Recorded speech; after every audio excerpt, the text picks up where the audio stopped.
அனைவருக்கும் வணக்கம். இப்போ நம்ம என்ன பார்க்க போகிறோம்னா 10வது பாஸ் போதும் எஸ்எஸ்சி ஜிடி கான்ஸ்டபிள் வேலைவாய்ப்பு 25,487 காலி பணியிடங்கள் அதை பற்றி தான் பார்க்க போகிறோம். அதுக்கு முன்னாடி சேனலை சப்ஸ்கிரைப் பண்ணாதீங்க, சேனலை சப்ஸ்கிரைப் பண்ணிடுங்க. வாங்க வீடியோக்குள்ளே போகலாம்.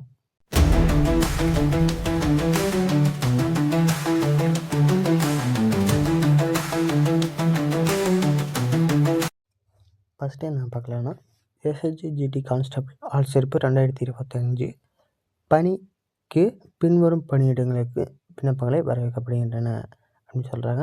ஃபஸ்ட்டு என்னென்னா ஆண்களுக்கு பணியிட விவரங்கள் அதை பற்றி பார்க்கலாம். பிஎஸ்எஃப் எல்லை பாதுகாப்பு படை 524 வேகன்சி இருக்குது. சிஐஎஸ்எஃப் மத்திய தொழில்துறை பாதுகாப்பு படை 13,135 வேகன்சி இருக்குது. அடுத்தது சிஆர்பிஎஃப் மத்திய ரிசர்வ் போலீஸ் படை 5,366 வேகன்சி. எஸ்எஸ்பி சசாஸ்திர சீமா பால் அப்படின்ற 1,764 வேகன்சி இருக்குது. ஐடிபிஎஃப் இந்தோ தீபந்த எல்லை காவல் 1,099 வேகன்சி இருக்குது. ஏஆர் அசாம் ரைபிள்ஸ் 1,556 வேகன்சி இருக்குது. எஸ்எஸ்எஃப் செயலக பாதுகாப்பு படை 23 வேகன்சி. டோட்டலாக 23,467 வேகன்சி ஆண்களுக்கு மட்டும் இருக்குது. ஓகேவா? அடுத்தது பெண்களுக்கான பணியிட விவரங்கள். பிஎஸ்எஃப் எல்லை பாதுகாப்பு படை 92 வேகன்சி இருக்குது. சிஐஎஸ்எஃப் மத்திய தொழில்துறை பாதுகாப்பு படை 1,460 வேகன்சி இருக்குது. சிஆர்பிஎஃப் மத்திய ரிசர்வ் போலீஸ் படை 124 வேகன்சி இருக்குது. ஐடிபிஎஃப் இந்தோ தீபந்த எல்லை காவல் 194 வேகன்சி இருக்குது. ஏஆர் அசாம் ரைபிள்ஸ் 150 வேகன்சி இருக்குது. எஸ்எஸ்எஃப் செயலக பாதுகாப்பு படை இல்லை 0 வேகன்சி. மொத்தம் 2,020 வேகன்சி இருக்குது. யாருக்கு? பெண்களுக்கு மட்டும். டோட்டலாக ஆண்களுக்கும் பெண்களுக்கும் எத்தனை வேகன்சினா 25,487 வேகன்சி இருக்குது. சரி, இந்த ஜாப்புக்கான கல்வி தகுதி என்னென்னா விண்ணப்பத்தரக அங்கீகரிக்கப்பட்ட வாரியம் அல்லது பல்கலைக்கழகத்தில் இருந்து மெட்ரிகுலேஷன் அல்லது 10ஆம் வகுப்பு தேர்ச்சி பெற்றிருக்க வேண்டும்னு சொல்கிறாங்க. அடுத்தது இந்த ஜாப்புக்கான வயது வரம்பு விவரங்கள்.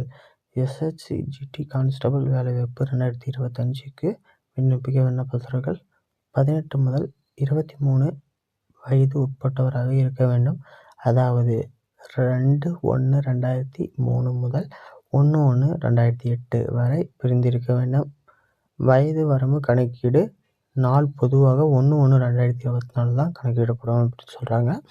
சரி, வயது தளர்வுக்கு இந்த ஜாப்புக்கான வயது தளர்வு வந்து பார்த்திங்கன்னா எஸ்சி எஸ்டி பிரிவினருக்கு 5 ஆண்டுகள், ஓபிசி பிரிவினருக்கு 3 ஆண்டுகள், பிடபிள்யூபிடிக்கு பொது இபிஎஸ் பிரிவினருக்கு 10 ஆண்டுகளும், பிடபிள்யூபிடி எஸ்சி எஸ்டி பிரிவினருக்கு 15 ஆண்டுகளும், பிடபிள்யூபிடி ஓபிசி பிரிவினருக்கு 13 ஆண்டுகளும் இருக்குது. சம்பள விவரங்கள். இந்த ஜாப்புக்கான சம்பள விவரங்கள் பார்த்தீங்கன்னா தேர்வு செய்யப்படும் விண்ணப்பதாரர்களுக்கு பே லெவல் 3 அடிப்படையில் ஊதியம் வழங்கப்படும். இதன்படி மாத சம்பளம் 21,700 முதல் 69,100 வரை கிடைக்கும். இது தவிர மத்திய அரசின் இதர சலுகைகளும் உண்டு அப்படின்னு சொல்கிறாங்க. சரி, இந்த ஜாபுக்கான தேர்வு செயல்முறைகள் என்னென்னா எஸ்எஸ்சி ஜிடி கான்ஸ்டபிள் வேலைவாய்ப்பு 2025 பணிக்கு தகுதியான விண்ணப்பதாரர்கள் கீழே கொடுக்கப்பட்டுள்ளது. தேர்வு செயல்முறைகளின் அடிப்படையில் தேர்வு செய்யப்பட உள்ளனர். என்னென்னா ஃபஸ்ட்டு வந்து கம்ப்யூட்டர் பேஸ்டு எக்ஸாம் நடக்கும்னு சொல்கிறாங்க. ரெண்டாவது வந்து பார்த்திங்கன்னா உடல் தகுதி தேர்வு அப்படின்னு சொல்கிறாங்க. 3 மெடிக்கல் எக்ஸாம் நடைபெறும்னு சொல்கிறாங்க. 4 டாக்குமெண்ட் வெரிஃபிகேஷன் இதெல்லாம் நடைபெறும்னு சொல்கிறாங்க. குறிப்பு என்னென்னா கணினி வழி தேர்வானது ஆங்கிலம் மற்றும் இந்தியை தவிர தமிழ் உட்பட 13 பிராந்திய மொழிகளில் நடைபெறும் என்பது தமிழக மாணவர்களுக்கு கூடுதல் வாய்ப்பு. அப்படி என்ன சொல்கிறாங்கன்னா நம்ம எந்த லாங்குவேஜில் வேணாலும் எக்ஸாம் எழுதிக்கலாம்னு சொல்கிறாங்க. நீங்கள் சூஸ் பண்ணுறது தானா அப்படின்னு சொல்கிறாங்க. சரி, இந்த ஜாப்புக்கான அப்ளை பண்ணுறதுக்கு எவ்வளோ ஃபீஸ்னால் பெண்களுக்கு வந்து பார்த்தோன்னா எஸ்சி, எஸ்டிக்கு, பிடபிள்யூடிக்கு விண்ணப்பதற்கு மணி இல்லை, அதாவது ஃபீஸ் இல்லைன்னு சொல்கிறாங்க. மற்ற விண்ணப்பத்திற்கு வந்து பார்த்தீங்கன்னா ரூ. 100 தான். இந்த கட்டண முறை வந்து பார்த்தோன்னா ஆன்லைன் தான். இந்த ஜாபுக்கு நீங்கள் அப்ளை பண்ணணும்னா டிஸ்கிரிப்ஷனில் லிங்க் தந்திருக்கேன், பாருங்கள். இது மாதிரி வீடியோகளுக்கு மேலும் மேலும் வேண்டுமென்றால் சேனலை சப்ஸ்கிரைப் பண்ணுங்கள். நன்றி.